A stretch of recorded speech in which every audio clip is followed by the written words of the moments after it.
All right, September 15th, 2022, we're in Alchua County, Florida. You can see this aircraft flipped over. The sole pilot was okay, but I wanted to go over some of the many things that firefighters do once a plane crashes. Many problems arise, and firefighters need to think on their feet and make the correct decisions, and we're going to go over all these tools here and how they're used.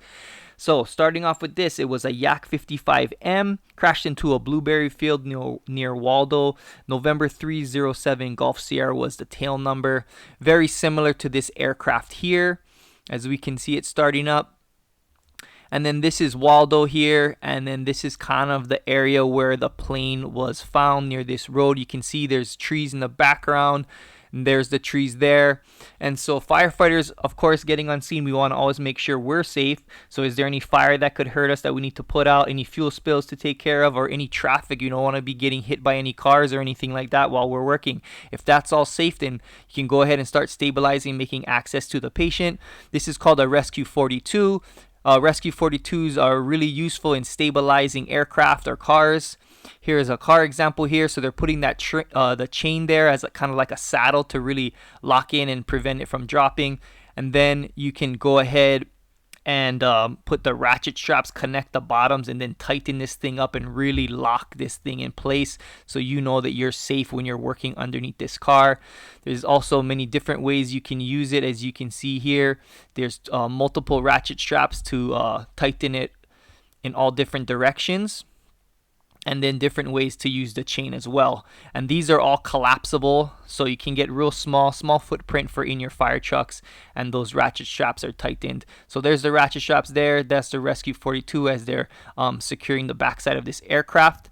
And then now moving on to the cutters, we want to keep it off of the gravel. There's a lot of moving parts in here. You don't want dirt and all the grime inside here, so keep the scene clean. Good job to them. This is how the cutter's used. You're going to twist their handle. You're going to connect the hydraulic lines. So you can see he's slowly twisting that handle and letting the tool do the work. There's thousands of pounds of pressure in these lines, so you want to make sure you're wearing gloves in your personal protective equipment at all times. And then as they're doing it here, as with an aircraft, you don't want to move the patient. You want to move the aircraft away from the patient. So they're moving this car away from the driver here where they can make easy access and work, and then their cribbing is stabilizing it.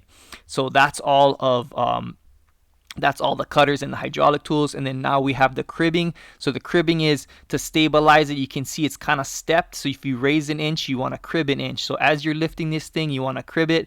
And then you can see they have some little handles here, so you don't want to put your arms underneath an aircraft or a car. So you use these handles or other cribbing and keep your limbs away from the vehicles. So these are how it works. It's like 4x4 inches, 18-inch long cribbing. You use these wedges. So as you're lifting the aircraft, you're going to slide these wedges in. And once it gets to its max height, it's going to be the same as this cribbing. You're going to put in a cribbing next to it, and you're going to pull out this wedge, and you're going to build these boxes slowly using these wedges.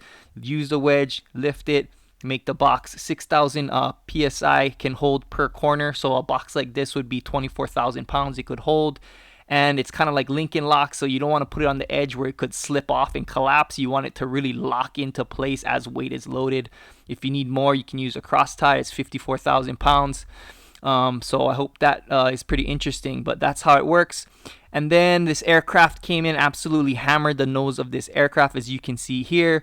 And if you could go ahead and hammer this subscribe button as well. I would surely appreciate it. Hope you learned something. This is Alchua County. I'll see you guys next time.